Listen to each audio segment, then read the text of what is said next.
Muy buenas noches. Soy el doctor Mauricio Mendieta del Comité de Educación Médica Continua de ALAM. El día de hoy tenemos el gran honor de tener a tres grandes conferencistas y expertos en la reconstrucción de mama.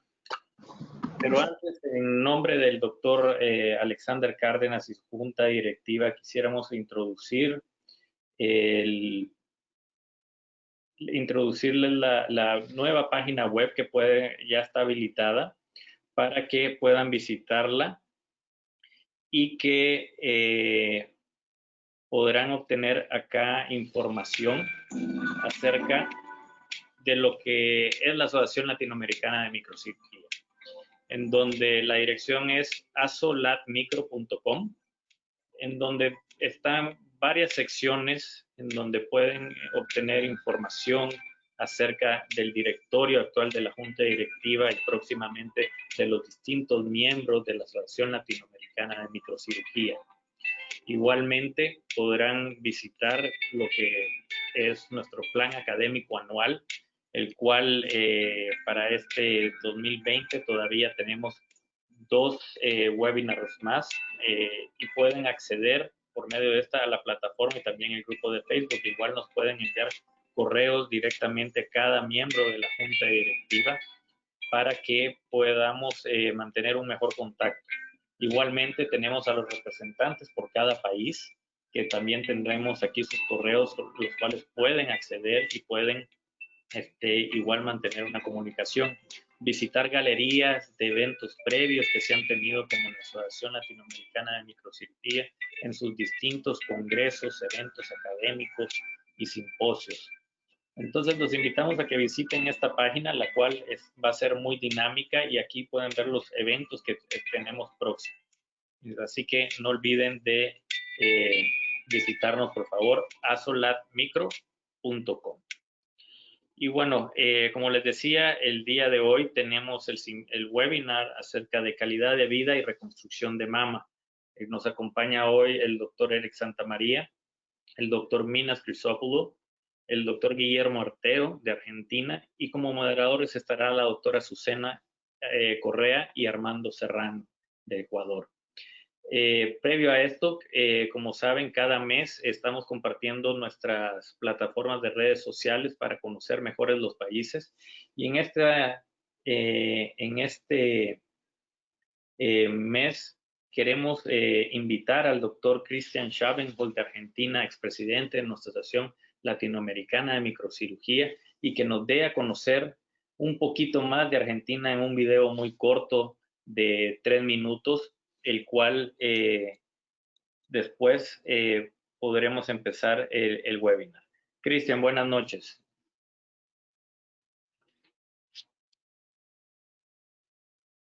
Buenas noches, Mauricio. Muchísimas gracias por la invitación y por esta iniciativa. Felicitar a vos, a Alex, a Javier, a todos, a Susana por la tremenda labor que están realizando con nuestra asociación. Perdón, pero cuando pongo el video a correr,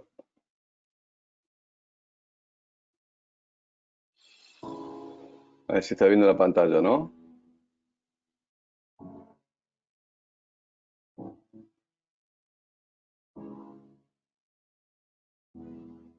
Sí.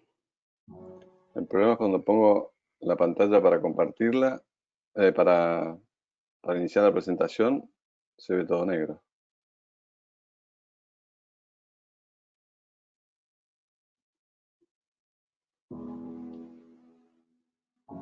Bueno, lo haremos correr, perdón. Bueno, aprovechar la oportunidad para invitarlos a Argentina. En estos tiempos que corren es un poco difícil, pero por lo menos de manera virtual, conozcan un poco nuestro país. Agradecer al doctor Néstor Bautista por este video que pudo confeccionar.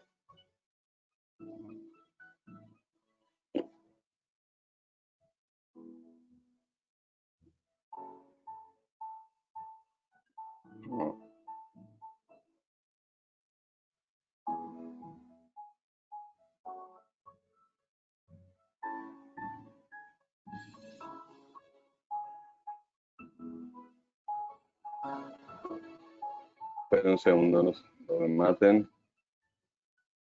Vamos a la otra opción.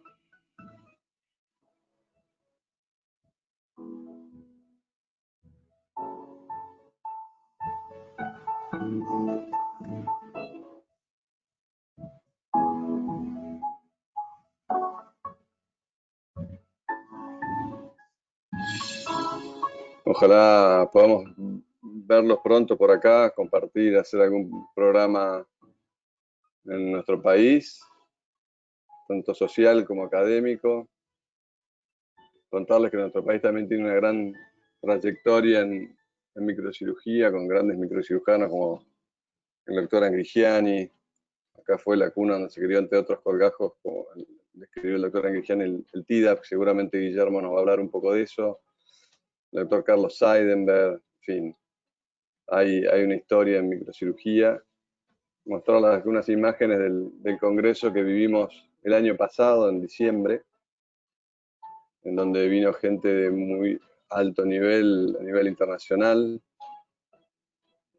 donde pudimos compartir unas excelentes conferencias, excelentes Malbec, también que lo digamos nosotros, pero pudimos compartir con amigos todo esto que nos gusta, ¿no? Hicimos un curso pre-congreso en cadáveres, y después de esta intro, Mauricio, te cedo la palabra. Muchas gracias, Cristian. Sin duda un destino que visitar los que no conocemos aún, ¿verdad? Esperemos pronto llegarlo a realizar. Y bueno, para iniciar este simposio quiero presentar a la doctora Susana Correa. La doctora Susana Correa tiene una amplia experiencia también en lo que es reconstrucción mamaria en la ciudad de Bogotá, en Colombia. Y ella, con el doctor Armando Serrano, estarán dirigiendo el siguiente. Buenas noches, Susana. Buenas noches, ¿cómo estás? Muchas gracias por la invitación.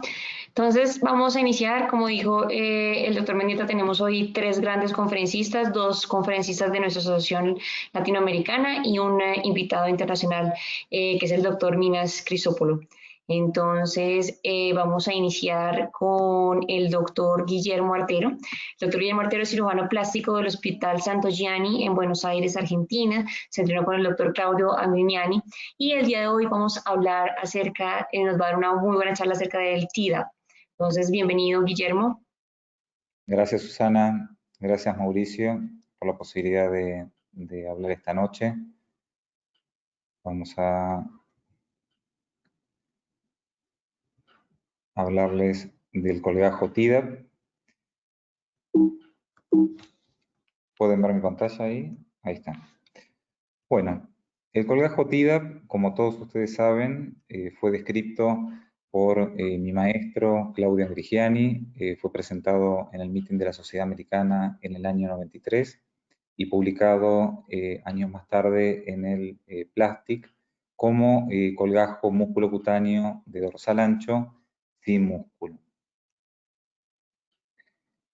Para hablar un poco de la anatomía de este colgajo, tenemos que saber que la rama de la tóraco-dorsal es una rama de la suboescapular, que como pueden ver acá en este dibujo marcado con el número 2, vendría a ser la rama escapular inferior. Esta a su vez se divide en una rama circunfleja escapular y da lo que es la rama escapular, la rama tóraco-dorsal. El colgajo tóraco-dorsal, el colgajo TIDAP, lo vamos a marcar, o sea, la perforante del colgajo TIDAP lo vamos a marcar a 8 centímetros de lo que es el pliegue axilar posterior y a 2 centímetros de lo que es el borde libre del músculo dorsal ancho. En esta imagen podemos ver cómo la perforante sale a través del músculo. Pero hay una cosa importante, en la gran mayoría de los casos, casi en el 80% de los casos, la perforante es una perforante intramuscular, o sea, una perforante que atraviesa el músculo. pero existe alrededor más o menos de 20% de los casos donde la perforante, o sea, uno levanta el colgajo desde medial hacia lateral y uno no encuentra una perforante importante. En cambio, en estos casos la perforante rodea lo que es el músculo dorsal ancho y llega a nuestro colgajo bordeando el músculo, sin atravesar lo que es el músculo dorsal ancho. Como pueden ver acá, la perforante bordea todo lo que es el borde lateral del músculo. Entonces, volviendo un poquito a la anatomía, nosotros tenemos que la tóraco dorsal nos va a dar una rama marcada acá con el número 5, que es la rama del serrato, y después continúa con la rama tóraco dorsal propiamente dicha. Cuando uno se pone a disecar lo que es la perforante, una vez que uno la identifica la perforante, uno va a hacer la disección a través del músculo, ligando todas las ramas que dan al músculo. Uno va a ligar lo que es la rama descendente de la tóraco dorsal. Uno va a separar lo que es el músculo motor de tóraco dorsal y va a ligar lo que son las ramas del serrato, la rama, si uno quiere tener un pedículo más extenso, la rama de la circunfleja escapular. Este es un preparado cadavérico donde podemos ver las perforantes de la tóraco dorsal. Suele dar dos importantes. Este es una vista donde uno vierte el músculo y donde podemos ver un trabajo que realizamos con el doctor Angrigiani junto con el Servicio de Anatomía Patológica del Hospital Santoyani, donde hicimos una medición de la perforante y de la rama descendente de la tóraco dorsal. Y llegamos a la conclusión de que es una bifurcación de la rama descendente de la tóraco dorsal. Dentro de lo que es la técnica quirúrgica, una vez que marcamos nuestra perforante, comenzamos el levantamiento del colgajo desde medial hacia lateral, hasta localizar la perforante. Una vez que la localizamos, lo que hacemos, podemos tener dos opciones. Una es utilizarlo como un colgajo propeller. Entonces, una vez que tenemos aislada la perforante, podemos rotar nuestro colgajo 180 grados de forma rápida y hacer una reconstrucción rápida, por ejemplo, en pacientes añosos. Si queremos tener una mayor longitud de nuestro pedículo o en caso de que quisiéramos realizar un colgajo de forma libre, tenemos que continuar con la disección de esta perforante, que la vamos a disecar a través del músculo, ligando las ramas que da al músculo dorsal ancho. Luego identificamos lo que es el nervio tóraco dorsal, el cual debemos separarlo del pedículo vascular.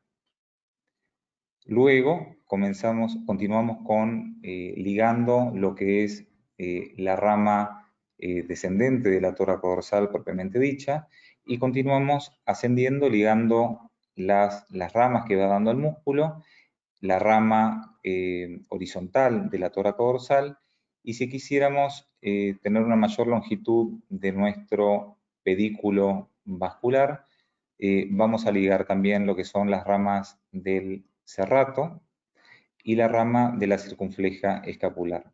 De esta forma vamos a tener una mayor longitud del pedículo y en caso de que quisiéramos realizar un colgajo de forma libre, vamos a tener un mayor diámetro de los vasos para realizar nuestra anastomosis microquirúrgica. Ahora les voy a mostrar algunos casos.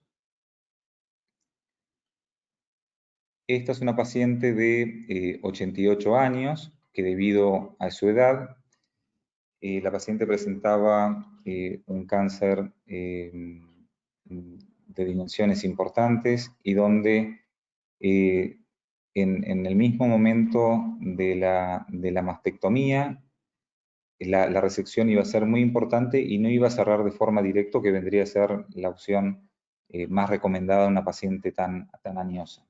Entonces, decidí realizarle un colgajo propeller, localizamos la perforante,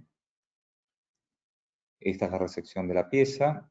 Una vez identificada la perforante cutánea, realizamos la rotación del colgajo 180 grados, el cierre de la zona dadora y el cierre de la zona de la mastectomía.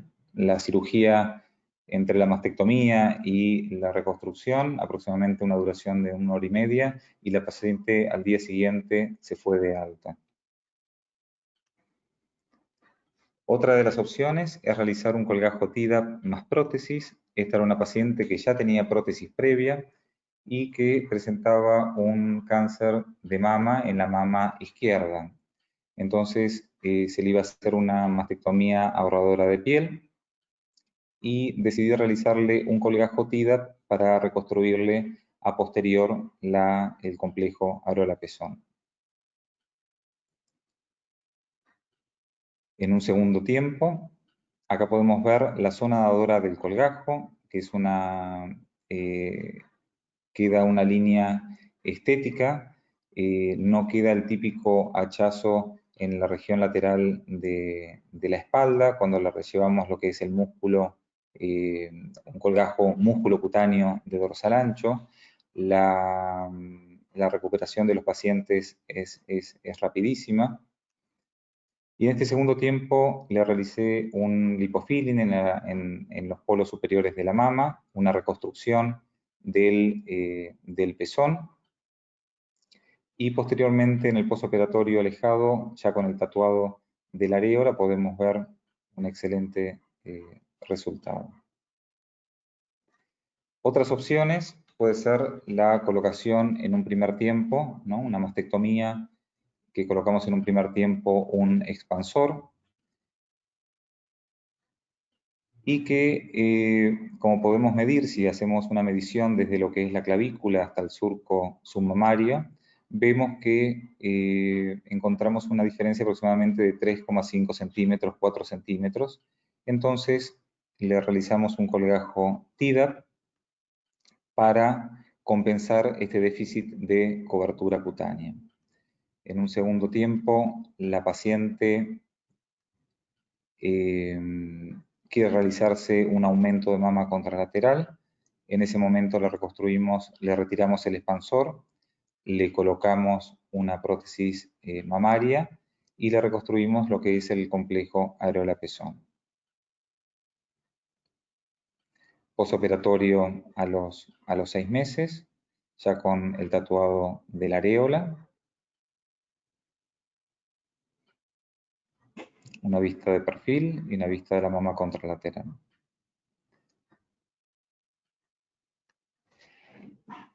Existen otras opciones cuando necesitamos una mayor, como por ejemplo este caso, donde ha fracasado la reconstrucción con un expansor, le habían realizado múltiples intentos de lipofilling, que lo único que hicieron fue dañar nuestra zona dadora de colgajo, una de las principales zonas dadoras de colgajo, que es el colgajo DIEP. Entonces, en esta paciente que tenía una mastectomía en patrón de reducción, en estos casos lo que hacemos es realizarle lo que se denomina Stacked TIDAP para reconstrucción mamaria unilateral. Esta publicación la publicamos junto con mi maestro, el doctor Angrigiani, el doctor Alberto Rancati y el doctor Roger Curi, hijo. Entonces, en estos casos, que necesitamos una cobertura cutánea importante, le realizamos 2 colgajos TIDAP, que los podemos hacer de forma simultánea en el mismo momento, o de forma diferida. Acá podemos ver una de las, en menos de los 20% de los casos, donde la perforante no atraviesa el músculo dorsal ancho y va por lo que es el borde lateral del mismo. En un segundo tiempo, le realizo otro colgajo TIDAP de forma libre.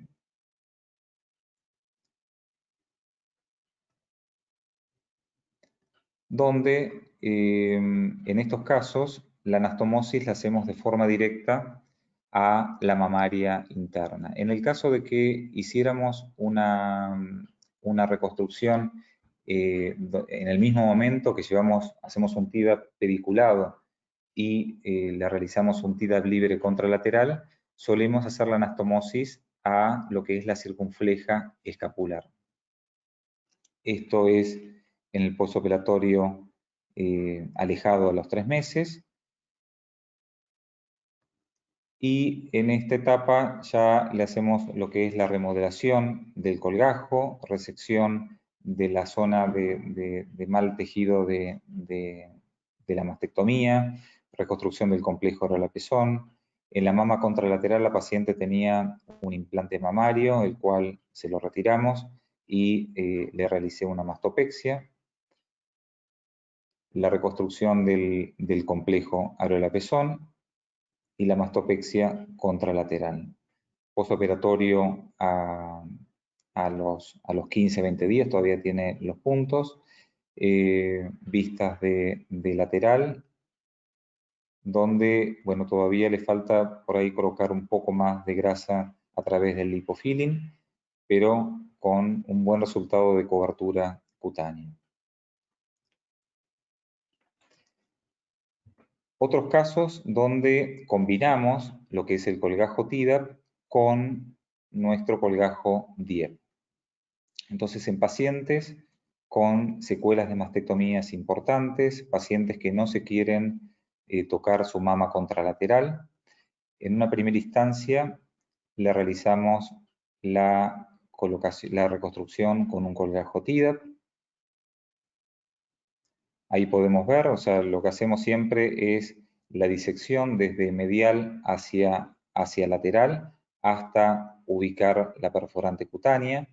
No hace falta llevar lo que es la aponeurosis del músculo, podemos ir directamente hasta la ubicación de la perforante y ahí sí ir un poco más en profundidad. En este caso teníamos en el diseño de nuestro colgajo las dos principales perforantes cutáneas del colgajo TIDAP y cuando las podemos incorporar en nuestro diseño, las llevamos. Como siempre, hacemos la disección a través del músculo, ligando las ramas que dan al músculo y separando lo que es el pedículo vascular del nervio motor tóraco-dorsal.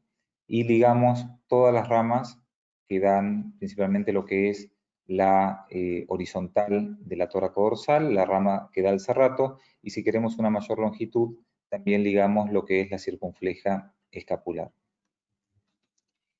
Esto es el posoperatorio a los 6 meses. En un segundo tiempo le realizo un colgajo DIEP. Ahí teníamos una incisión infraumbilical. Hacemos la disección a través del... Este es nuestra perforante del colgajo DIEP y la epigástrica inferior profunda. Llevamos toda la parte izquierda, toda la parte derecha del colgajo. Y siempre que podemos realizamos la anastomosis a lo que es la mamaria interna. Y siempre que podemos hacemos la disección, siempre que tengamos un espacio intercostal apropiado, hacemos la disección a través de los músculos intercostales. Realizamos la anastomosis término-terminal a la mamaria interna. Y este es nuestro posoperatorio a los 3 meses, donde le realizamos la última remodelación del colgajo y la reconstrucción del complejo areola-pezón y este es el resultado a los 6 meses de la cirugía, con un buen volumen y una buena cobertura cutánea, simetrizándose con la mama contralateral. Y por último, la utilización de lo que es el colgajo TIDAP en pacientes con linfedema. Pacientes con mastectomía, paciente muy joven, de 35 años de edad, con una mastectomía bilateral, vaciamiento axilar bilateral, y que presentaba un linfedema bilateral, pero principalmente en el miembro superior izquierdo. La paciente refería mucha pesadez en este miembro, dificultad para levantar el miembro superior, dificultad para agarrar elementos. Y entonces, antes de realizarle esta primera reconstrucción, le realicé una linfografía de miembros inferiores, donde básicamente objetivaba una simetría en lo que era la dinámica linfática de los miembros superiores, por cambios disfuncionales en lo que era el miembro superior izquierdo, que mostraba una rémora linfática en las partes blandas, aunque con una dinámica canalicular lineal en el antebrazo y parcheada en el brazo. O sea, el principal bloqueo linfático lo tenía a nivel del brazo y ausencia de captación en la axila homolateral. Entonces, para esto le realizo un colgajo TIDAP, ubicamos la perforante, la disección de la misma, como ya le he explicado, y colocamos el colgajo, hacemos una incisión lineal por encima de la aponeurosis profunda del brazo y la colocación de nuestro colgajo TIDAP. En un segundo tiempo le realizo otro colgajo TIDAP contralateral, lo mismo, disecando nuestro pedículo vascular y lo mismo colocándole el colgajo TIDAP por encima de la aponeurosis profunda. En un segundo tiempo le realizo una reconstrucción mamaria con colgajo DIEP bilateral. Estos son, como le quedan al principio, lo que son los parches del TIDAP, que posteriormente sacamos la piel para que le quede una incisión lineal. Este es del brazo derecho. Y le vuelvo a realizar el mismo estudio en el mismo lugar para que sean objetivables los cambios, y podemos ver cómo ha mejorado la dinámica linfática, y entonces nos muestra principalmente en el miembro superior izquierdo, que era el que presentaba un linfedema de mayor gravedad, una franca disminución de la rémora linfática en las partes blandas en relación con el estudio previo, así como una visualización de un trayecto linfático en el brazo homolateral. Esto es lo que refiere la paciente. Levanta el brazo. Lleva la otra mano.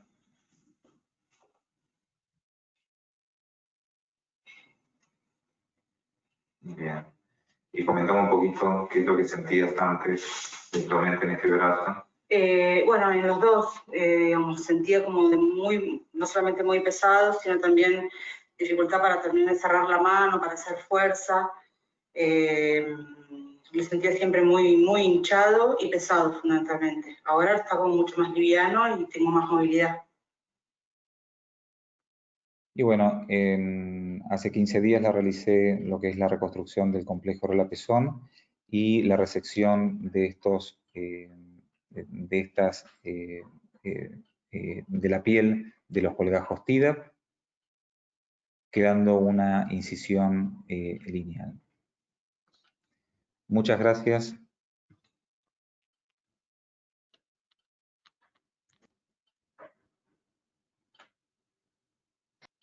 Muchísimas gracias, doctora Antero, por la conferencia. Muy clara la parte anatómica y todos los usos que podemos tener del colgajo TIDAP. Ya tenemos bastantes preguntas que vamos a hacer después en nuestra sección de preguntas al final.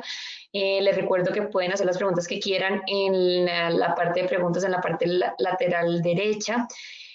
Vamos a continuar con el doctor Eric Santamaría, que nos va a dar una excelente charla de segundas opciones en reconstrucción mamaria, una experiencia de vida. El doctor Santamaría es uno de los cirujanos plásticos latinoamericanos con mayor reconocimiento a nivel internacional, es médico adscrito y coordinador del área de microcirugía del Hospital Gea González. Entonces, bienvenido, doctor Santamaría. ¿Me escuchan? Sí, escuchamos. Buenas noches a todos. Primero que nada, muchísimas gracias por la invitación. En particular, bueno, en este mes que estamos todos conscientes de que corresponde al mes del cáncer de mama, y creo que la reconstrucción mamaria es una parte integral de las pacientes con cáncer de mama, un tratamiento integral, y bueno, es lo que más me apasiona a mí, así es que es un placer poder compartir mi experiencia con ustedes. Voy a compartir mi pantalla. ¿Me ves ahí? ¿Se ve bien? Sí, está bien la pantalla. Ok, el día de hoy voy a hablar sobre opciones secundarias exitosas en reconstrucción mamaria microquirúrgica, lo que ha sido mi experiencia a lo largo de 20 años de hacer microcirugía reconstructiva y en particular en reconstrucción mamaria. Cuando hablamos de segundas opciones, bueno, es porque existen múltiples opciones para reconstruir una mama, no es una receta de cocina, sino que cada caso se debe de individualizar. Habitualmente la decisión final de qué técnica utilizar está dirigida por el cirujano reconstructivo. Y mi consejo en general y lo que yo aplico casi siempre es que hagamos siempre lo mejor para la paciente, no lo mejor para el cirujano. Aunque somos apasionados de la microcirugía, no quiere decir que todas las mamas se puedan o se deban reconstruir con colgajos libres. Y por último, bueno, la experiencia es principalmente en aquellas pacientes donde ha fallado una primera opción de reconstrucción mamaria y qué es lo que hay que hacer en ese caso. Creo que en este tipo de reconstrucciones secundarias o terciarias hay algunos puntos muy importantes que son un reto para todos nosotros. En primer lugar, son pacientes que ya tuvieron, como dije antes, una falla previa de habitualmente una reconstrucción inmediata o también tardía.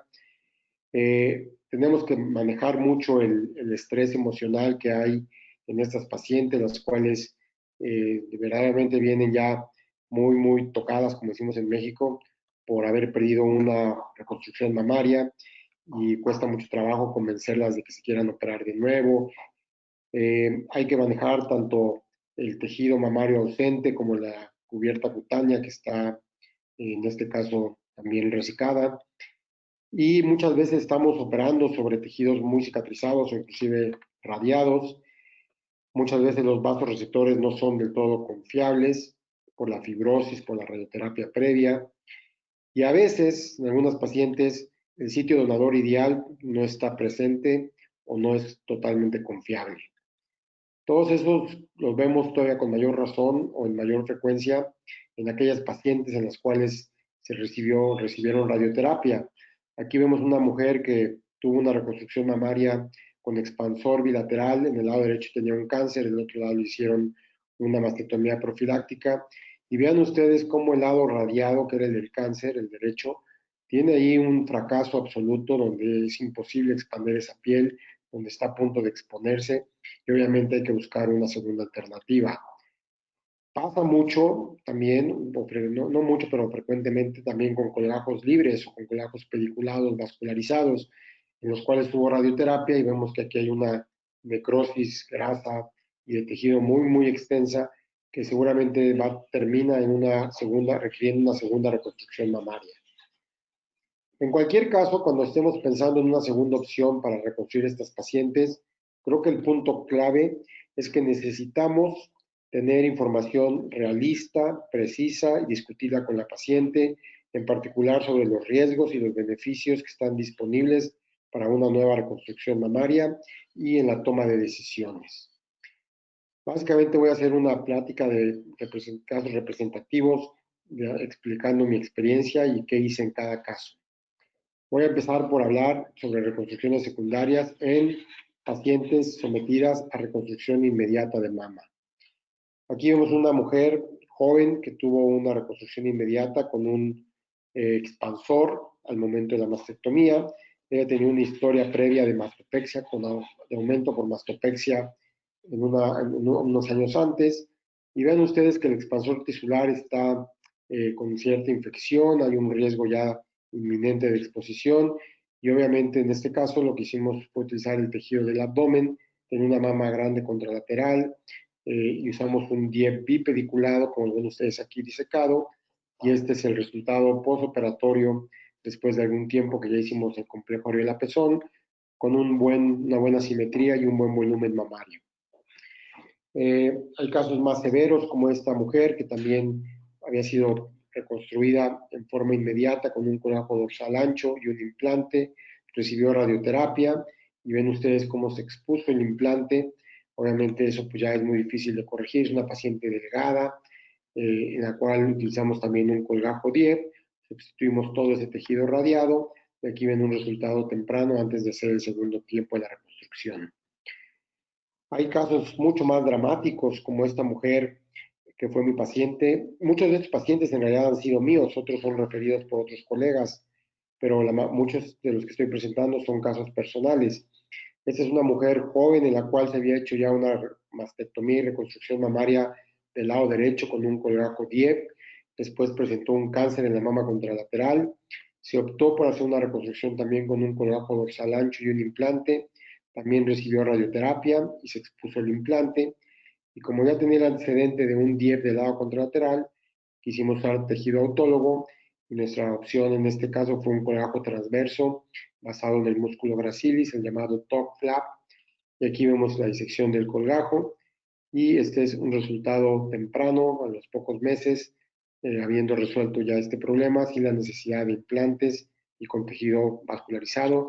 Y ahí vemos las cicatrices del DIEP previo y la cicatriz del colgajo de la cara interna del muslo, también con un resultado aceptable. En reconstrucción tardía es donde vemos más pacientes que ya fueron sometidas a una reconstrucción, hubo un fracaso y vienen para una segunda reconstrucción. Esto lo podemos catalogar como reconstrucción tardía, en donde, hablando de que no todo es microcirugía, pues a veces podemos pensar en otras opciones. Por ejemplo, esta mujer que ya tenía un intento de reconstrucción con un expansor tisular que se expuso y tenía la historia de una abdominoplastía, pues optamos por utilizar un colgajo dorsal ancho con un expansor y en un segundo tiempo reemplazar ese expansor por un implante bilateral para obtener una buena simetrización. Y aquí vemos la cicatriz del colgajo tóraco dorsal y falta hacer la areola y el pezón. Una paciente que también había sido operada de una reconstrucción inmediata con un dorsal ancho y un implante, recibió radioterapia. Vemos la contractura capsular, la simetría mamaria que existe, además de quejarse de dolor y de inconformidad estética. Y en esta paciente utilizamos un colgajo CA porque teníamos unos vasos confiables de buen diámetro. Aquí ven ustedes la disección del colgajo con una pequeña isla de piel. Y aquí ven el resultado algún tiempo después, una vez que hicimos la reconstrucción del complejo areola-pezón, con el beneficio adicional de la abdominoplastía. A veces en reconstrucciones con implantes directos, que está muy de moda hoy en día, como en esta paciente, en la cual se expusieron los dos implantes, tuvo varias cirugías para tratar de cerrar la herida y cubrir el implante expuesto, finalmente fracasó y por eso me vino a ver. Y aquí lo único que yo ya no quería saber nada de materiales aloplásticos. No tenía tanto tejido en el abdomen, pero sí suficiente como para hacer un DIEP bilateral. Y aquí ven el resultado postoperatorio con unas hilas de piel un poquito más grandes, pero con un muy buen volumen en ambas mamas. Otro caso parecido, pero en la cual habían hecho una reconstrucción mamaria bilateral con implantes, presentó contractura capsular, del lado izquierdo también se tuvo que retirar el implante y vino para una reconstrucción mamaria bilateral. Vemos que también hay un tejido abdominal bastante importante en cuanto a volumen y lo que hicimos fue un DIEP bilateral. Estas hilas de piel las dejamos inicialmente como monitores. Aquí entramos a través de las mismas incisiones que tenía la paciente de una T invertida. Y en un segundo tiempo, con anestesia local, quitamos esas hilas de piel, hicimos algunos retoques y aquí ven el resultado a los 6 meses de postoperatorio. Casos un poco más complejos. Esta paciente, de hecho, no era por cáncer. Esta paciente le habían inyectado modelantes, que es algo que sucede mucho en Latinoamérica, donde les inyectan cualquier cantidad de porquerías ofreciéndoles aumento mamario. Y vemos que habían intentado reconstruirla con expansores de guidos de implantes. Ya llevaba dos cirugías y me la refirió una colega de aquí de México para ofrecerle algo de reconstrucción. Para mí es imposible utilizar ya materiales aloplásicos y vemos que tenía algo de tejido en el abdomen, no suficiente como para ofrecer un gran volumen, por lo cual adicionamos una lipoinyección en el momento de hacer un DIEP bilateral. Aquí ven el diseño de mis 2 colgajos, mis incisiones para el abordaje, el área que marcamos en la cara interna de los muslos para obtener algo más de grasa y lipoinyectar en el mismo momento de la transferencia de los colgajos DIEP. Aquí están viendo cómo estamos inyectando grasa en el músculo pectoral y dentro del mismo colgajo. Aquí están disecados los 2 colgajos y aquí ven el resultado postoperatorio después de algún tiempo con la reconstrucción también del complejo areola-pezón y cicatrices que se han ido desvaneciendo gradualmente. Aquí está un seguimiento más tardío, donde vemos una mejoría importante de todo el tejido que tenía en esa zona, el beneficio de la abdominoplastía y un volumen que para la paciente fue una gran ganancia y la tenía muy contenta. A veces pacientes como esta, que también tuvo una reconstrucción mamaria bilateral con implantes, del lado izquierdo era por cáncer, del lado derecho fue una mastectomía reductora de riesgo, ella tenía inconformidad estética y contractura capsular, y vemos que tiene un abdomen también espectacular para ofrecerle dos mamas con un buen volumen, y aquí está el resultado postoperatorio algún tiempo después, también con una buena simetría y con un tejido que sabemos que tiene una consistencia natural y un comportamiento similar a largo plazo. Por último, esta paciente que también tuvo historia previa de una reconstrucción mamaria con expansores tisulares seguidos de implantes, en la cual habían hecho ya algunas capsulotomías, habían hecho cambios de implantes, la paciente estaba muy molesta por el resultado que habían obtenido. Vean ustedes la lateralización del complejo areola-pezón. Quiero decir que muchas de estas pacientes inclusive ya vienen referidas conmigo para tejido autólogo porque ya no quieren saber nada de materiales aloplásicos. Y en este caso hicimos también un DIEP, bueno, aquí ven la vista lateral, y en este caso hicimos un DIEP bilateral con 2 hilas de piel que inicialmente queríamos colocar en la parte lateral. Aquí ven la exposición de los vasos receptores. Y lo que hicimos fue que la hila de piel no llegaba a la parte lateral, por lo tanto la dejamos simplemente abierta en esa zona, vigilando el colgajo en cuanto al sangrado, en cuanto a que si había dudas podíamos picar ese tejido y ver si sangraba adecuadamente. Y al cabo de una semana, con anestesia local, cerramos estas heridas ya en el consultorio y aquí ven el resultado postoperatorio a los 2 meses. Las cicatrices todavía son un poco evidentes, pero bueno, la paciente ha mejorado mucho y con una consistencia natural en ambos senos y las vistas laterales. Este es un caso que creo que ya he compartido con ustedes en algunas ocasiones, es de las peores pesadillas que yo he tenido. Esta es mi propia paciente, a la cual habíamos hecho una reconstrucción inmediata con un DIEP, le dieron radioterapia, sufrió necrosis grasa prácticamente de todo el colgajo, se me ocurrió hacerle un dorsal ancho con un expansor, básicamente era el puro músculo cubriendo un expansor, lo cual no funcionó.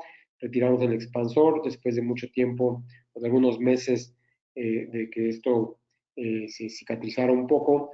Optamos por otra vez tejido autólogo y aquí utilicé un colgajo de perforante de la glútea superior con un volumen bastante importante y aquí ven un resultado postoperatorio a los 4 meses con un volumen muy bueno en cuanto a la mama contralateral.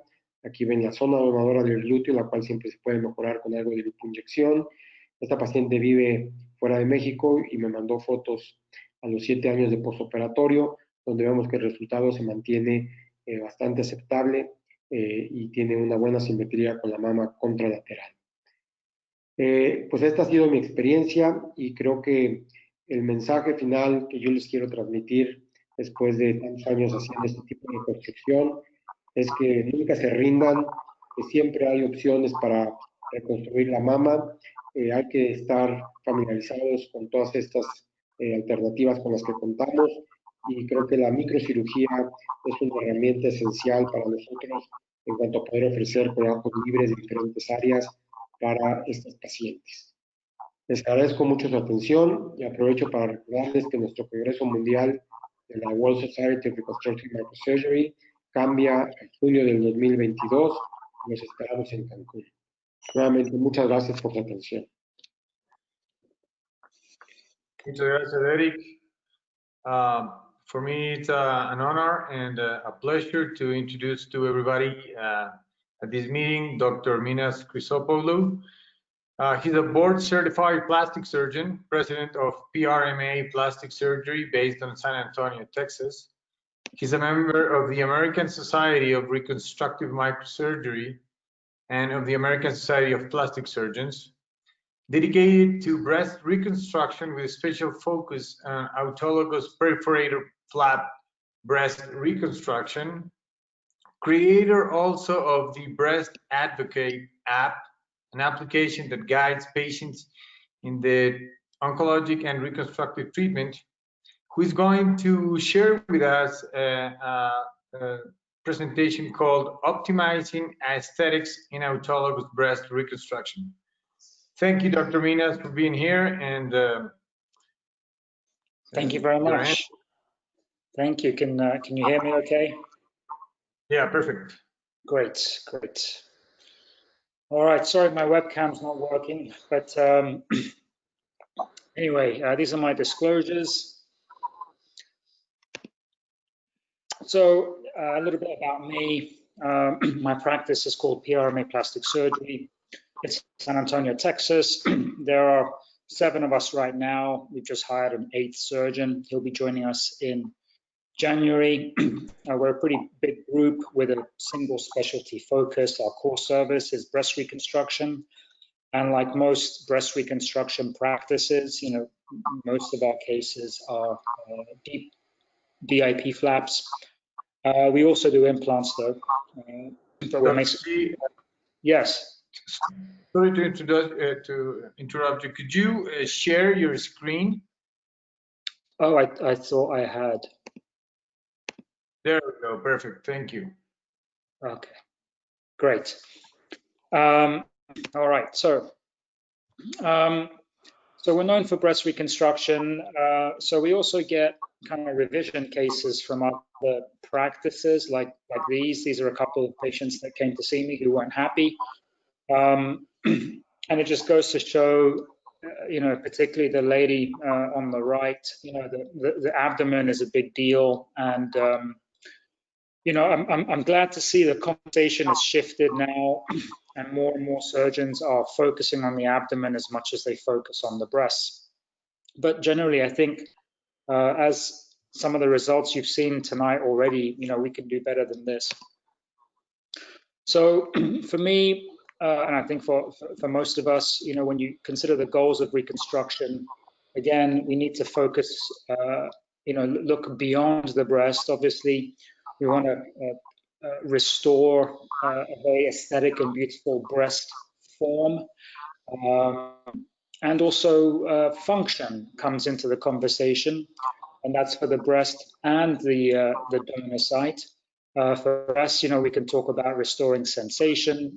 The donor site, specifically with the DIP flap, we discuss, you know, contour, obviously preserving muscle and the motor nerves, and generally minimizing morbidity. You've seen an increase in fascial sparing approaches. You know, we've got the Robo-Deep now going on at MD Anderson. We've got the minimal invasive DIP going on in Pennsylvania. You know, it's all about optimizing the donor site as well and minimizing the morbidity. And of course, these days, you know, breast reconstruction patients are basically cosmetic patients, and we're expected to meet and surpass their expectations. So there's a lot of stuff to juggle, a lot of things to consider. You know, patient factors. You know, a lady with a body mass index of 39 is going to be tougher to make look really good compared to a lady whose BMI of 24. Obviously, you have to tune up all comorbidities, get rid of all the poor lifestyle choices, get them to quit smoking, decrease the risk of wound healing problems. The timing of the mastectomy obviously has an impact on the cosmesis in terms of the scarring, but also, you know, the type and the quality. You know, your breast surgeon matters. I don't know what your individual setups are where you work, but you know, a breast surgeon, plastic surgeon team that sees eye to eye and is aligned is going to do better than the situation where the breast surgeon does what they do. They give you a Holstead mastectomy and then they leave the room, and you come in and you try and make, you know, lemonade out of lemons. So your breast surgeon matters.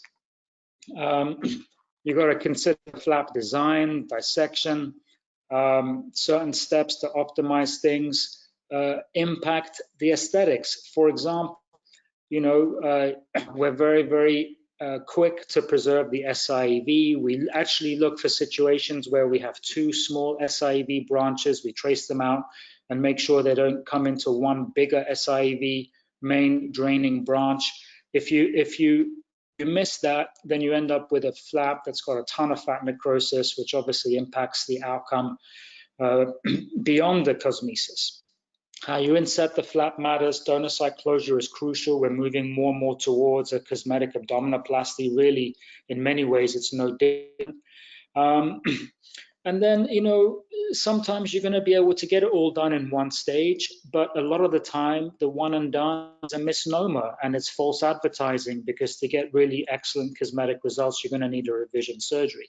And then, of course, you've got the impact of radiation, and how you deal with that in your practice very much depends on the approach you have. If you're part of a breast center, is it a multidisciplinary approach?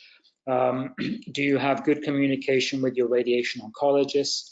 There are obviously lots of different ways to approach radiation, whether it's delayed reconstruction, whether you're in a place where they're doing pre-mastectomy radiation therapy.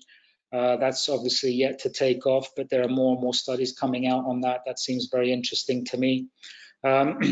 So lots of different ways, but ultimately it's very dependent on the radiation oncologist. They all have the same protocols, but they don't have the same delivery. And quite frankly, some of them are more friendly to breast reconstruction. They'll adjust things where there's an evidence-based approach, where they can get away with it without impacting cancer care. For example, the boost can be avoided lots of times, and that makes a big difference in terms of the fibrosis to the flap.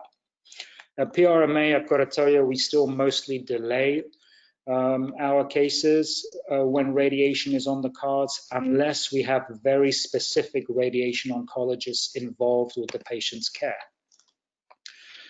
Different mastectomy incisions, I like to plan ahead. You know, many patients are going to need a mastopexy at the second stage, so I really like the vertical radial incision like this, 6 o'clock down from the areola. It's very versatile with a lateral extension, and you can end up using the same scar pattern for a full mastopexy later on at stage 2, with the nipple areola complex perfused from the underlying flap. Obviously, all these incisions are on the table. The omega is associated with a higher wound healing rate, wound healing complication rate. So for us, really, it's the vertical, like you see, an inframammary fold approach that are both very popular. Flap design, I like to limit the upper incision at the top of the umbilicus, but you know, there are perforators sometimes that are pretty high up. So beveling is important, beveling cranially to incorporate more volume and incorporate those high riding perforators, especially if you don't routinely get a CT angiogram ahead of time in your practice. Going back to the breast surgeon, you got to know who you're working with, because if you think your patient has a B-cup breast and that's what they're telling you, depending on the surgeon, you may not have a B-cup defect by the end of the day. So if you've got just about enough tissue to reconstruct, 2 B cups in a bilateral, and then you end up needing 2 D cups, then it's an issue. And the other thing is very much, shaping of the breast, I think, really starts on the abdomen with the initial flap design. You also have to consider prior abdominal surgery. So for many people, this is not an ideal candidate. This lady actually came in, and after all the discussion, she wanted bilateral DIEP flaps. And looking at her abdomen, she had an open appendectomy as a child. You think, oh, well, that's, I can get 1 flap out of that. Well, so, and maybe you'll use the lower incision there, the existing appendectomy scar, as the lower border of your flap design, and your phase shift everything up a little bit, and you buy a higher scar at the end of the day, but you don't get necrosis of half of that right flap. In reality, a Doppler in the office can often give you a hint as to what's going on with some options, and this lady had perforators above and below that appendectomy incision. And then on CTA, preoperatively, that was confirmed. And so those perforators actually enabled us to use the green line and really follow more of our standard flap design because we got lucky with those perforator locations.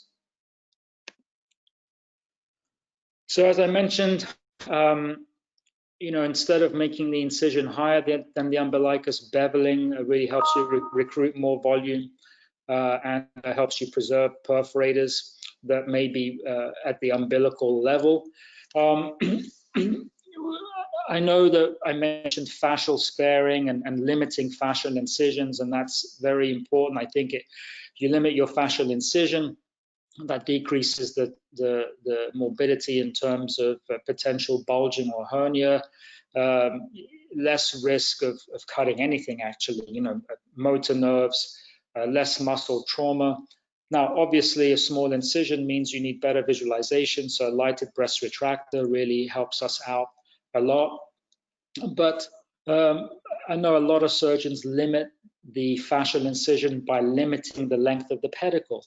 So word of caution, I do think you need to be very careful. You need to know how you're going to position your flap before you commit to the length of pedicle that you're going to harvest. So if you're not a big picture thinker and thinking ahead, you can get in trouble by trying to limit the fascial incision and the length of the pedicle too early on before you really know what you're doing in terms of flap inset. The other thing that can require more pedicle length is a thick flap. Obviously, where the perforator comes in, if you've got a high periumbilical perforator and you're using a contralateral flap, you're going to need a longer pedicle. So how you inset the flap and your shaping requirements matters in terms of your flap dissection as well. Limiting the fascial incision, as I mentioned, it's all about decreasing morbidity. If you do happen to cut a motor nerve, go ahead and repair it. We're all microsurgeons. Repairing a motor nerve is easy. Just go ahead and do it. There's absolutely nothing to lose. It takes literally a couple of minutes. And then, in ladies who have had multiple abdominal surgeries, who've got attenuated fascia, the sutures aren't holding very well, don't wait for her to get a bulge. Go ahead and use an onlay mesh. If you've got someone who's had multiple previous abdominal surgeries, who's at higher risk of getting a bulge.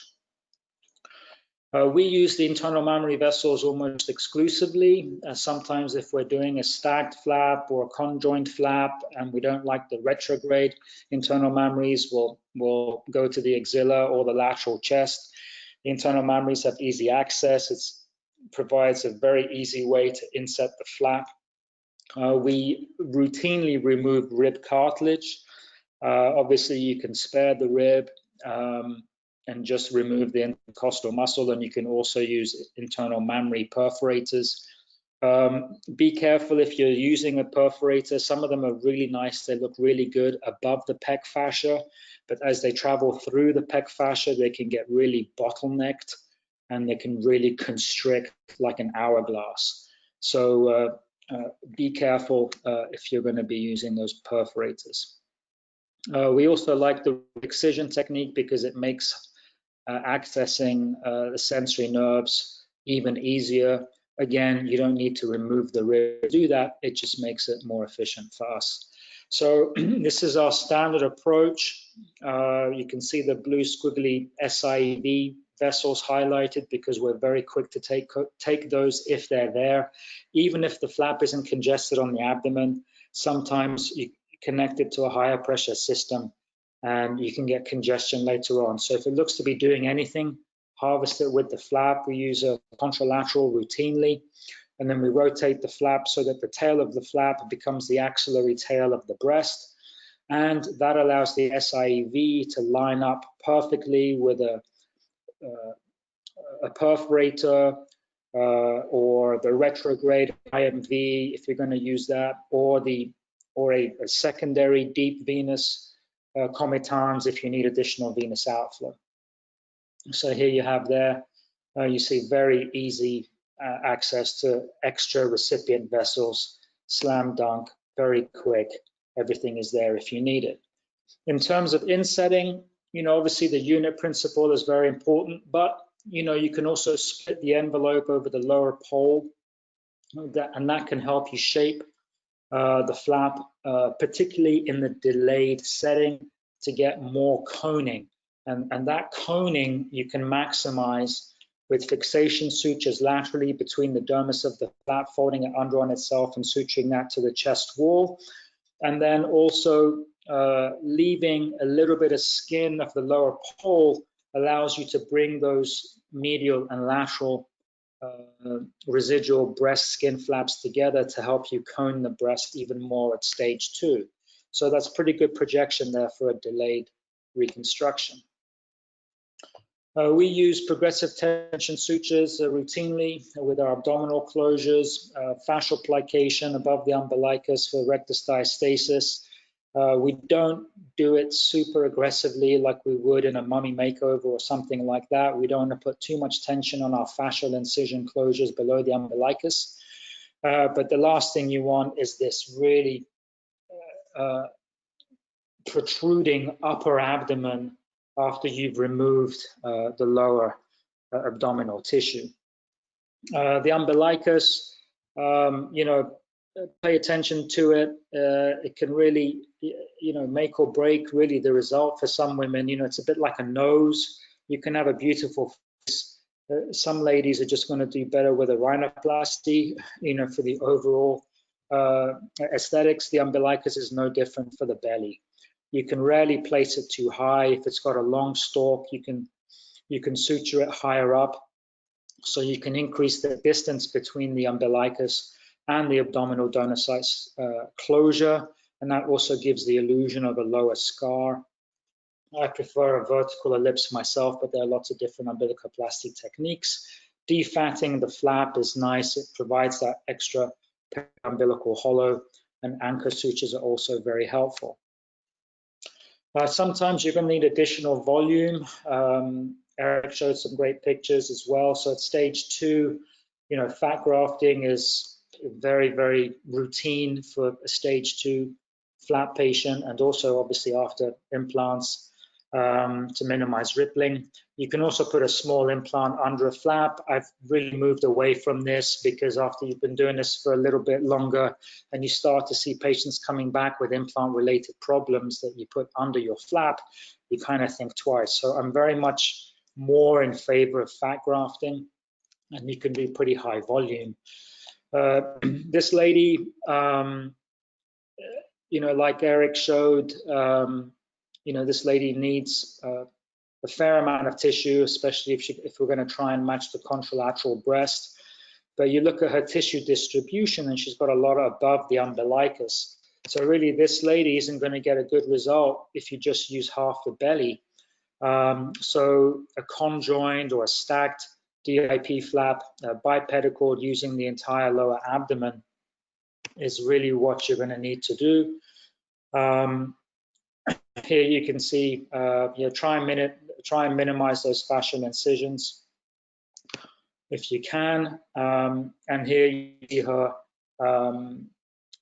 before her revision surgery after her first stage with a good volume. She obviously needs some work in terms of symmetry and a contralateral mastopexy, but a good abdominal result really from the get-go. If they need a lift, you got a couple of techniques. Ptosis is not a contraindication to nipple-sparing mastectomy. This lady's not a great example to show you because really you can do this on ladies with far more significant ptosis than this picture. You can obviously do a mastopexy or a breast reduction before the mastectomy and do a staged fashion. Some surgeons prefer that, and then you come back and do the mastectomy a few weeks later. I don't like that technique. Well, I'll do it, but I don't prefer it because it adds an extra procedure. It's obviously far from ideal in cancer patients. It's far more conducive to a BRCA type situation, a risk-reducing mastectomy.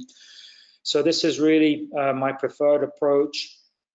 Vertical incision incorporates skin over the lower pole. That takes the stress off the mastectomy incision, so it really decreases the risk of wound healing problems, especially if you don't have really high quality mastectomy skin flaps. And then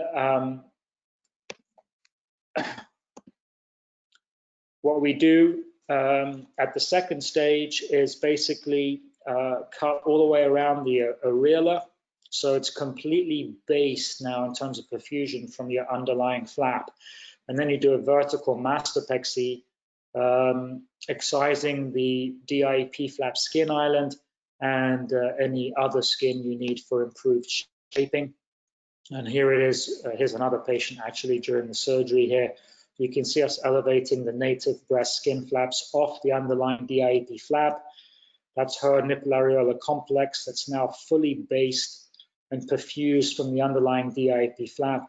And that lower skin island, that vertical ellipse, is going to be excised, and that's closed up as a vertical mastopexy pattern. This is a great article. I thoroughly recommend you read it if you haven't. And this basically goes into what I've just described. Another example here basically showing from that paper how you can elevate breast skin flaps really in any way you need to, any mastopexy, whether it's a vertical mastopexy, Weiss pattern, whatever, it gives you full flexibility. So I have not had any necrosis of the nipple areola complex since I've been doing this, and it's been a few years now. Stage 2, most of my patients get a revision. There's always something you can do, lots of surgeons have great hands and they can get great results in one stage, and for some people that's certainly enough. For many women though, who have high expectations and who want the absolute best cosmetic results, in my hands I need that revision stage for most women. And obviously everything's on the menu, removing extra skin, shaping, fat grafting, contralateral procedures if it's a unilateral reconstruction. Abdomen, you can lower the scar more, recontour, double up on your liposuction so you get the contouring benefit as well as the harvesting, the lipoaspirate for the fat grafting. And fat grafting, obviously, as you all know, is very powerful as an adjunct tool. I use it routinely. So this lady's had bilateral DIP flaps. You see that vertical skin island over the lower pole. This is her after the first surgery. And then this is her after stage 2 with excision of the skin islands and a little lift effect there. Not a great deal, but then fat grafting to fill in the contour defects and adjust for size, symmetry, as well. So this is the typical staged approach. This lady had right-sided breast cancer. She had previous breast augmentation, a little bit of a belly, so you know, a candidate, but not a great amount of volume for DIEP flaps. This is her after stage 1. So yeah, fairly decent scar. The panties are pulled out a little bit to show the scar. So with the panties in the normal position, the scar is basically at the top or just under the top of the panty line. So this is after stage 1. Stage 2, we lowered her scar a little bit more. Again, the panties have been lowered to show that, and we've done the nipple reconstruction bilaterally. And this is her after her nipple tattoo. These are actually 2D tattoos. We're doing 3D tattoos now. This is a fairly old example. That's all I've got. Hope you enjoyed it. Thanks very much. So, thank you, Dr. Minas. Very interesting topic. Susi, no sé si quieres empezar con alguna pregunta. No. Muchísimas gracias a los presentadores. Thank you very much, Dr. Minas. It was a great presentation, great cases. So we're going to start with the questions. So we have the first question for Dr. Guillermo Artero. And is it, ¿cuál es la dimensión posible que puede tener un colgajo TDAP? Bueno, la dimensión del colgajo TDAP, el más grande que hemos realizado con una sola perforante, fue de 54 centímetros por 12 centímetros de ancho, que fue para una reconstrucción de un antebrazo entero por una explosión por un explosivo. Después hemos realizado lo que es, hemos medido lo que es el volumen pesado, los colgajos de forma libre, los TDAP, y hemos alcanzado, dependiendo de los pacientes, ¿no? Pero en pacientes con un índice de masa corporal importante, los colgajos pueden llegar a tener alrededor más o menos de 500 centímetros cúbicos, 500 gramos de haciendo un colgajo extendido.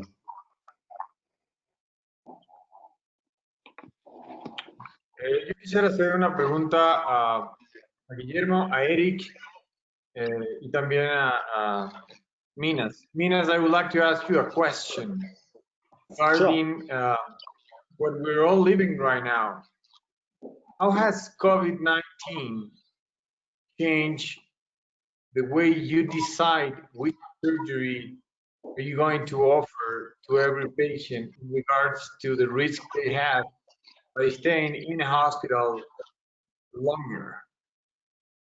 Para Eric y para Guillermo, ¿cómo la pandemia de coronavirus ha cambiado la forma en la que ustedes deciden qué cirugía realizar a sus pacientes, entendiendo que mientras más tiempo estén en el hospital podrían tener mayor riesgo de contagio? Could you start with your answer, Minas, please? Sure, yeah. Well, you know, for us, it's feast or famine. You know, we went from being completely closed down because breast reconstruction was considered completely elective. And so our practice shut down for 5 weeks in order to ensure hospital capacity was okay, and PPE, you know, protective equipment and everything like that. So we were completely closed down, and now we're back to really COVID-19 doesn't influence what we offer at all, to be honest. We have protocols in place that we're very, very comfortable with. If you don't have a test, if you don't have a negative test, you don't get your surgery. Everyone is tested 24 to 48 hours ahead of time, then they go into isolation after their test. They're allowed 1 visitor now. Before they weren't allowed any visitors in the hospital. And we haven't had any issues whatsoever. You know, we were very concerned, especially with that Chinese study that looked at elective surgeries. It was multi-specialty, you know, and they looked at the consequences of operating on asymptomatic positive COVID-19 patients, and they had a 20% mortality rate and almost, I think, 100% pneumonia rate. So that was asymptomatic patients, and so we were taking that very seriously. So for us, if you don't get a test, if you refuse your test, or if you have a positive test, you're not getting any surgery. So that's really what's different with us. But in terms of the procedure they get and how long they stay in hospital, our flap patients go home after 2 days. We use an ARAS protocol. So, you know, it's not like they're in hospital for a week or they're taking up an ICU bed or anything like that. They go to a regular floor. We have a breast unit with regular nurses. We use T-stat monitors. They go home after 2 days. So, you know, implant cases more and more now are doing outpatient. So really hasn't changed. En relación a, en México, en Ciudad de México, se prohibió hacer la cirugía reconstructiva, por ejemplo, con quirófanos libres, y en general toda la cirugía electiva en Mejía González.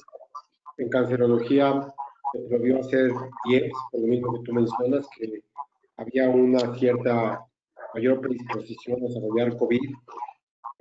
A nivel privado, Ángeles del Pedregal no es COVID, pero se exige que los pacientes tengan pruebas de PCR negativas para poder ser atendidos.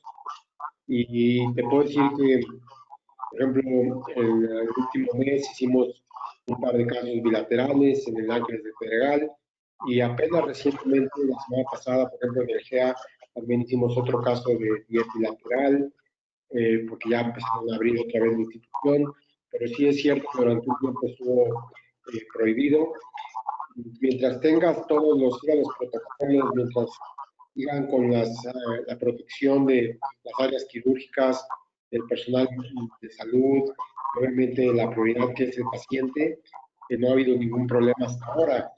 Yo pienso que, además, en términos generales, si tú haces las cosas de forma adecuada, pues el tiempo quirúrgico es igual que si un paciente se a lo mejor a una cirugía más grande por otra enfermedad, como puede ser un cáncer en otra área, y creo que eso no pone a que uno padezca todavía más que desarrollar COVID, y no hay contacto ni con personal ni con otros pacientes que tengan esta enfermedad.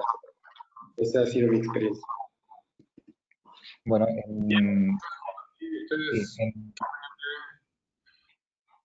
en Argentina, al principio de la pandemia, lo que hicimos fue, en casos donde se podía hacer diferir lo que era el gajo libre y las mastectomías cerradoras de piel, le colocamos en una primera etapa un expansor, y rápidamente le dábamos el alta a la paciente, o el mismo día, si se operaba a la mañana, o al día siguiente. Todos los pacientes que se operaban con estudios de PCR negativos. Pasado el tiempo, esta pandemia viene para quedarse por largo tiempo, así que nada, estamos ahora operando los pacientes de reconstrucción inmediata con DIEP, bajo los protocolos, haciendo PCR antes de la cirugía, 2 horas antes, un estudio rápido, determinando y tomando todos los recaudos necesarios y externando a los pacientes lo más rápido posible. En el caso de los DIEP, 2 o 3 días como mucho. En el caso del TIDAP, en un día. Y en el caso de los extensores, en el mismo día, como mucho un día. Eso es básicamente. Así que el tema del COVID ha llegado para quedarse. Uno tiene que tomar todos los recaudos imaginados por el paciente. Pero básicamente eso.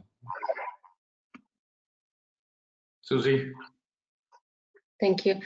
So, Dr. Santamaria, I saw a case you presented in which you do lipofilling in the same stage as the DA pre-flap to the flap and to the pectoralis. How often do you do that? And I wanted to ask Dr. Minas, if do you do also lipofilling in this first stage, or do you always wait for the second stage? Dr. Santamaria? ¿En inglés o en español? En inglés para el doctor, para que puedan comentar. I lipofill immediately when there is not enough volume in the abdomen, or when I'm raising the pre-flap that has not a lot of fat tissue. But usually what I do is that I lipofill the pectoralis major muscle and only part of the flap, because I don't want to run the risk of injuring the perforated vessels going to my flap. So what I do mostly is to lipofill the pectoralis major if I'm combining it with the pre-flap. But in 90% of my patients, I do secondary lipofilling if I want to increase the volume, or if I want to do some refinements like in the upper fold of the breast, or if there is any small depression. I do lipofilling very often as an adjunct on the second stage. You only do it in the first stage when you think you're going to have a lack of volume, for sure.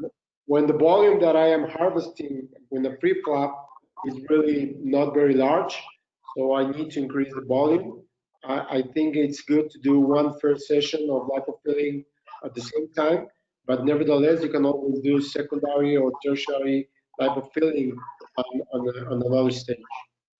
And do you have like a limit of volume that you inject, like a personal? Yeah, usually I inject not more than 100 cc on each stage. I don't want to have any fat necrosis or oil cyst or any of those complications that we know that coexist with lipofilling. Okay. And Dr. Minas, do you do it in this first stage also, or do you prefer to wait for a second stage for lipofilling? No, I've got to say I do all patients second stage. I don't do anything extra on the first stage. I don't do any fat grafting. I don't place implants under flaps at the first stage either. You know, I like to do all that at the second stage. I'm more aggressive with the abdomen at the first stage, because it's, you know, obviously it's the best time you can do it to get it right and get a nice aesthetic contour. I like what Eric's talking about. I've just never done it. Yeah, I just want to add that I do this mostly for the bilateral cases where I don't have enough volume from the abdomen, for instance. Then I can harvest some fat from the thighs. But again, mostly for those cases that are thin patients, that you're not going to recruit a lot of tissue. For unilaterals, it's very uncommon that I do it in immediate reconstruction. I think I've never done it for unilateral, only for bilateral. Are you placing any implants under flaps? No, I used to do, but I don't like it anymore. You know, first of all, I think it's the outcome is not very good because there is some asymmetry. There is a risk of implant shifting to another part of the pocket, and I think it's expensive. It's expensive. You're wasting an implant that maybe you're going to remove on a second stage and replace it or something else, like Roger Cody used to do, which is lipofilling cases. We cannot afford asking the patients to have an implant and then replace it with autologous tissue. I'm more into doing lipofilling if I'm using autologous tissue as my main option. I agree. Yeah. Minas, I would like to ask you one question. You stated in your presentation that sometimes regarding the abdomen, you do an onlay placement of a mesh to protect the abdominal contour. What's your thought process? When do you decide which patients are going to get the mesh and which ones won't? how do you decide when? If honestly, it's the quality of the fascia. If the fascia is not holding the suture very well, then I'll put an onlay on. So, you know, if it's cheese wiring a little bit, then I'm not going to wait for that lady to come back with a bulge, you know, because you can have an anatomic repair, but you've had a lady who's had multiple pregnancies, you know, and abdominal hysterectomy, bladder suspension, and, you know, multiple violations of fascia. You know, you've got two choices. Consider, I think, you know, consider reinforcement if you need it, or don't use the abdomen, right? Because ultimately, I think the lady I just mentioned, a lot of people would say she's not a candidate, you know, but in our practice, that's how we handle that. It's just a quality thing. If you're looking at it, you're putting suture through the fascia, and you're kind of raising an eyebrow, and you're this isn't holding my suture very well. And then, you know, you tie it a little bit firmly and it kind of cheese wires a little bit, then I would say reinforce it. All right. Thank you. You also stated that in most of your cases, you try to raise the superficial veins of the superficial system. Could you tell us in what percentage of your cases you end up using the superficial veins to help flap congestion? Yeah, so our rate of additional venous anastomosis has gone up significantly over the last 5 years.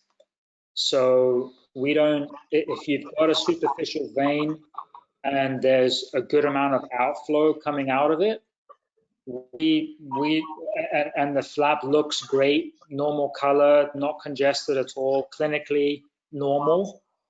If there's a lot coming out of that superficial vein, I hook it up. Now, we haven't done, you know, fat necrosis volumetric studies, but I got to tell you that other studies have shown it, that have been published. You know, it's the venous, it's fat necrosis a lot of the time is a venous issue, right? So it's just unrecognized. And so rather than have to deal with fat necrosis, we'd rather just minimize it in the first place. And hooking up an extra vein, that's why, you know, the transferring the flap, you know, the contralateral flap, having an easy setup, having it all there for you. It's not a mental, you know, difficult exercise where you're sitting there. Do I do this? Oh, I need an extra vein. Oh, I have to go to the axilla. Oh, this. Oh, try and find something on the lateral chest. All this mental, you know, gymnastics. Now it's at the end of the case. You're tired. You're rationalizing. You know, you want it to be easy, efficient, no questions asked. Boom, an extra vein takes you a couple of minutes. It's just, for me, it's a no-brainer. The problem is when you don't recognize that you have it. And so if you've got one nice big superficial vein, and you know, sometimes it's not the true SIEV, sometimes it's that medial vein, that, you know, the medial superficial, it's not the true SIEV, which is more lateral. So sometimes that can get you in trouble if you don't recognize it.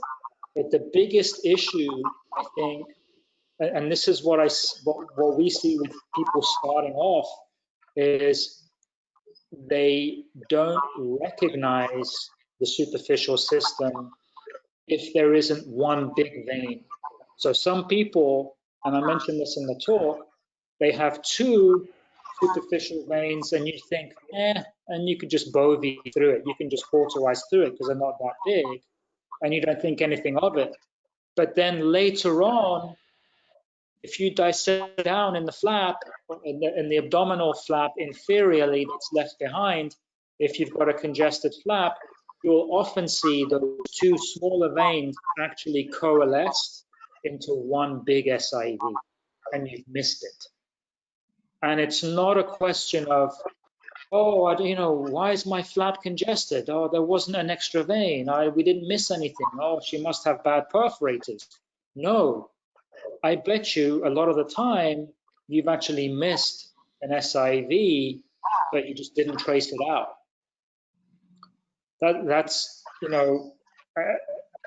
I would strongly encourage the surgeons who are just starting out and listening in on this to really pay attention to that. We also look at retrograde to the internal mammary vein, or do you hook that?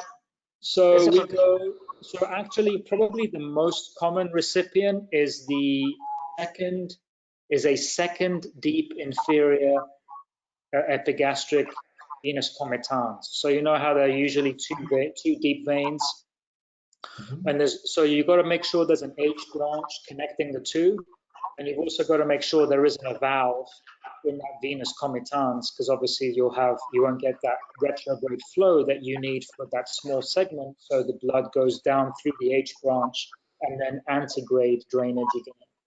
So that's probably the most common, is that second deep vein off the pedicle. Yeah, so you're actually anastomosing it to the flaps pedicle. The other option, if there's a second internal mammary vein, obviously you go antegrade to that. That's the least risky option. Retrograde vein, it works great until it doesn't. The retrograde IMV usually is okay, but again, there are times when that will bite you because you won't get enough retrograde flow, and you still get congestion. So as a second recipient vein option, I tend to only use the retrograde IMV if there isn't another antegrade option. And then, of course, there's a second, there's intercostal perforating veins. Usually it'll be the second. That works great too if it's a nice caliber. Perfect, thank you. Una pregunta para el doctor Guillermo. En el caso que se presentó del linfedema, ¿cuánto tiempo pasó entre la mastectomía y la colocación del TDAP para el manejo del linfedema? Pasaron aproximadamente 2 años desde la mastectomía bilateral y el vaciamiento bilateral completo. Desarrolló un linfedema principalmente del miembro superior izquierdo muy importante, donde tenía mucha pesadez de levantar el miembro superior, no podía sacar su mano, pero aproximadamente 2 años han pasado. Guillermo, ¿cuál es el mecanismo fisiopatológico por el que el linfedema se corrigió con la colocación de los TDAP? ¿Abrir el espacio de la axila o que la circulación linfática que hay en el colgajo TDAP fue la que te ayudó a absorber el líquido linfático acumulado en ese brazo? Bueno, ambas cosas. Esto lo hemos visto un poco con la experiencia y un poco con lo que hemos aprendido de Kojima y lo que estamos viendo con Nicolás Pereira, hay toda esta discusión de si vamos ganglios o no, o qué es realmente lo que mejora el linfedema. En la experiencia nuestra, o sea, el liberar toda la axila, me ha pasado en pacientes solamente, no poner ningún colgajo en el brazo, con solamente liberar la axila, reconstruirlas con un colgajo, por ejemplo un DIEP, y liberarle bien la axila y colocarle parte del colgajo en la axila, o liberar la axila y ponerle un colgajo TDAP, ya con este mecanismo, la paciente clínicamente mejora, ¿no? Acá hay dos puntos. Uno es, en este paciente, es lo que se ha visto con la linfografía, que se ha restablecido el patrón canalicular del brazo, que se veía en la primera linfografía como zonas parcheadas, o sea, como que no avanzaba y había extravasación de linfa en el brazo. Al colocarle el TDAP ha funcionado como una especie de de canalículos hepáticos hacia la axila, y la liberación de toda la axila y colocación y la reconstrucción con el colgajo bien. Yo creo que ambas cosas han mejorado muchísimo en esta paciente. Y yo creo que es el camino. Hay mucha discusión, ¿no? Yo creo que en los últimos tiempos, pero yo creo que el camino va por ahí. No sé, al principio poníamos ganglios en la región axilar, hemos puesto ganglios en el codo, en el antebrazo, pero yo creo que la mejor opción es rápidamente reemplazar toda la región del vaciamiento axilar con cualquier colgajo, ¿no? Y que haga una especie como de esponja, porque lo que termina bloqueando es toda esa fibrosis que se genera en la región axilar. Entonces, liberando toda la axila, colocando cualquier colgajo, puede ser un pila o parte del colgajo bien, o cualquier colgajo que coloquemos en la región axilar, eso hemos visto clínicamente que mejoran los pacientes. Gracias, Guillermo. One last question for Dr. Minas. I love the way you do this PECT after the DIP flap. I know it could be like a whole new talk presentation about this wonderful technique. How much do you wait between the DIP flap and the PECT? So it tends to be, most of them have been about 6 months. But I've done it, you know, so in the US, you have to wait 3 months between the 2 stages for insurance to cover it fully anyway. So you've got the 90-day global period. So the soonest anyone can have a stage 2 is 3 months after the first stage. And I have done it at that time. So I've done it at 3 months. With the schedule being what it is, most people end up waiting probably closer to 5 or 6, but I think at 3 months it's safe. And you raise again all the mastectomy flaps and leave the complex in the DIP flap? Yep. Perfect. Yeah, the nipple areolar complex is not connected to anything that it used to be connected to before the mastectomy. It's all based on the flap. On the flap. Yep. All based on the flap. Great. Thank you so much. So, muchísimas gracias a todos los conferencistas. Thank you so much, Dr. Minas, for this wonderful talk. It's been a great pleasure listening to you and to the other presenters about all these wonderful topics about breast reconstruction. Thank you very much. Gracias. Muchas gracias, Dr. Santamaría. Muchas gracias, Guillermo, por sus presentaciones. Muchísimas gracias. Gracias, Eric. Gracias, Guillermo. Mauricio, por la invitación. Muchas gracias. Te dejamos con las últimas palabras. Cierres, Mauri. Muchísimas gracias a Susana Correa y al doctor Armando Serrano. Un webinar espectacular. Agradecer mucho al doctor Eric Santamaría, al doctor Guillermo Ortero. Thank you, Minas, for being with us. And it was a great webinar. We learned so much and we take home a message.